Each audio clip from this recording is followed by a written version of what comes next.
How we doing, guys? Long time no see. Got to say that I really missed you. So, welcome. So, I was very impressed with the way our team went about the off-season program, the progress that we made, not only in conditioning, but also in simulated training and guys learning and understanding a little bit about what they need to do. Some of the reason for having a later spring practice was having 26 mid-year guys who haven't been in a program again.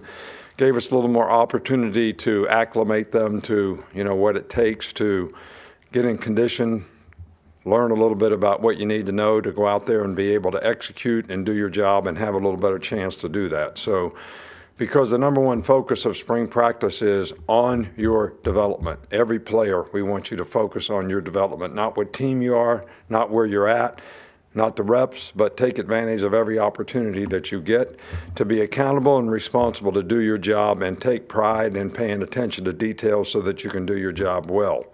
A lot of opportunity. Everybody has an opportunity. Everybody has an opportunity to compete for a position. You guys love depth charts. We don't really have a depth chart right now. So, and we want to give everybody reps and everybody a chance to show what they can do and see how each and every individual might be able to contribute to the team, next year. We have, quite a few guys that are injured to some degree. Probably Deontay Lawson and Dallas Turner are two guys that are probably out of the spring completely. Both guys have had surgeries. Shouldn't be any issues for them moving forward, but they're probably out for the entire spring. Roydell Williams and Devontae Smith, both are recovering from injuries, but will probably be able to return, at some point during spring practice. And then Robbie Oots, Jamarian Latham, and Justin Aboigbe will be able to do certain things in practice, but they will be limited to some of the things that they can and can't do and probably won't be able to have full contact or be involved in a scrimmage, at all, this year. Tony Mitchell has been suspended from the team and all team activities until we gather more information about the situation and what his legal circumstance is. And, guys, everybody's got an opportunity to make choices and decisions. There's no such thing in being at the wrong place at the wrong time. You got to be responsible for who you're with, who you're around, and what you do, who you associate yourself with, and the situations that you put yourself in. So it is what it is, but there is, cause and effect when you make, choices and decisions that put you in bad situations. So any questions? Start with Charlie. Yeah, Coach, just regarding your defensive coaching staff, with Charles Kelly moving on, is it a situation where Travaris Robinson just coaches the entire DBs? Is that, how do you see that playing out?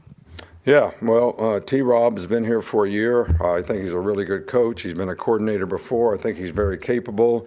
So Kevin Steele is going to walk around, basically. So we have an inside backer coach, an outside backer coach, a D-line coach, and a secondary coach. And then you got me walking around, and I don't know what exactly I contribute, but I'll be out there walking around doing something.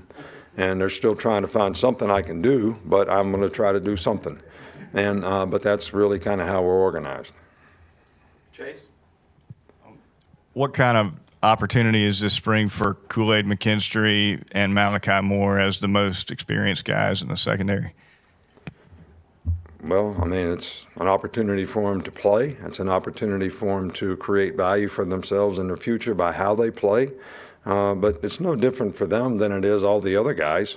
How responsible and accountable are you to do your job? How do you pay attention to details so that you can self-assess and improve and try to get better at what you do and have a sense of urgency about how you approach everything every day and pay attention to details? So I think that's everybody's opportunity, and I don't see it any different for those guys. They have experience.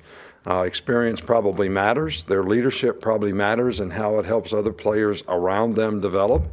But I think that creates value for them as well. We'll go to the left with Mike. There were over 1,000 players that went into the transfer portal after the season. There was 2 that joined the team, and C.J. Dupree and Tresman Marshall. What was the process in kind of paring that down and identifying the players that you wanted? Well, what we've tried to do when it comes to the portal is look at guys that we think can make an immediate impact on our team. We have always tried to build our team with good recruiting of good young players who sort of fit the culture of what we want to do.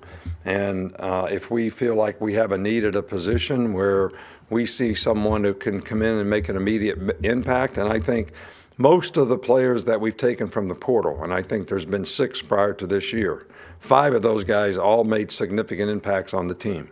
One guy got injured and probably didn't have the opportunity to do it, or he probably would have made an impact as well.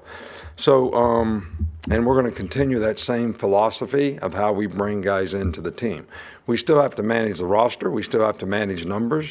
And I think you always got to take that in consideration when you're dealing with the portal as well. Stay here in the middle with Aaron. I know they haven't had an opportunity to do much yet, but just looking at the offensive line, you have a lot of big-bodied, big-statured guys. Do you anticipate that being a group that's powerful and moving people at the point of attack? I like the players that we have in the offensive line. I think we have some bigger, more physical players. I think they obviously don't have as much experience, but I like the attitude. I like their temperament. I like their toughness. And I think the number one thing is we got to create some depth, at that position. We probably lost more players than we gained, even though the players that we gained, we're excited about how they can contribute and what their future might be. So we probably need to add a little depth at that position. In the back with Carrie. Hi, Coach. When you come into spring and you know that you are obviously losing some key leadership roles and also some key starters, and you mix that in with now 2 new coordinators, what's the biggest challenge for you as the head coach entering into the spring with all those changes? And what's possibly the benefit or the most fun for you knowing that you get to kind of set a whole new scheme here? Well, I've said this before, but I look at every season like I just took the job. So if I just took the job, what would we have? We'd have new coaches. We'd have new leadership. We'd have to create a new culture on this team. We'd have to create new leadership on our team from players as well as coaches. I would have to make sure that the coaches really understood the culture and the system that we wanted to play, whether it was offense, defense, or special teams. It's great to have continuity, especially in leadership positions, but this is not something that we don't have some experience at making sort of adaptations, being flexible, letting people add things that they know will be beneficial to us, contribute to how we can fix some of the problems that we've had in the past. New energy and new enthusiasm is always helpful. So that's what we're basically going to try to do with the new people that we have. And hopefully we'll have some players that step up and become leaders. But they're going to have to earn the right to do that. We haven't picked a leadership group yet. We have an advisory committee. And what the advisory committee is supposed to do is go back to their room, to their group, and advise them of my and our message that they all need to understand. Whoever does that the best has obviously got a chance to be a leader. But we haven't decided who that is yet. So they have to earn the right to do that. In the middle with Tony. And when you're breaking in 2 new quarterbacks, is it advantageous to have a younger offensive coordinator that's kind of been there at a time not too long ago that kind of can relate with them? What if you had an older guy that had been there not too long ago? What would be the difference? I'm saying that, like, in terms of being a quarterback himself. I think the most important thing is not young, not old, good. All right, effective, good teacher, good quarterback coach, can develop quarterbacks, can help them sort of learn and grow at the position.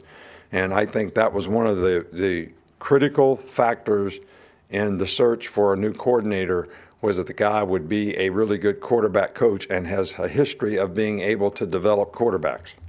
And I think we did that. Okay, well, Steven, 2 more. Start with Steven. Speaking of development, Coach, when you were looking for an inside linebackers guy, what made Robert Barber stand out to you? Made who? Robert Barber, inside linebackers. Oh, I thought you were talking about players. You're talking about coaches now? We interview a lot of people.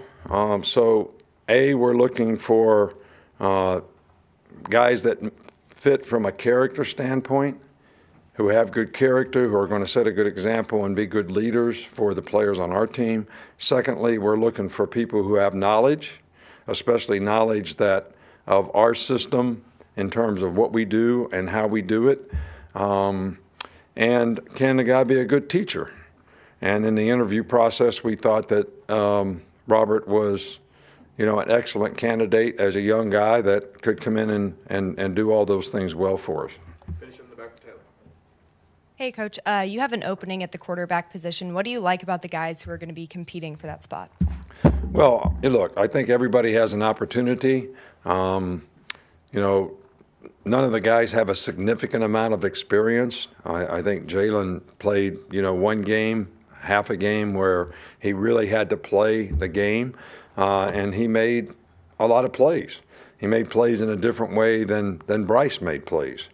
Ty, who made significant progress throughout the year but never really had much of an opportunity to play in critical situations in a game, is also someone that we think has developed and made a lot of improvement and has a lot of potential to be a pretty good player.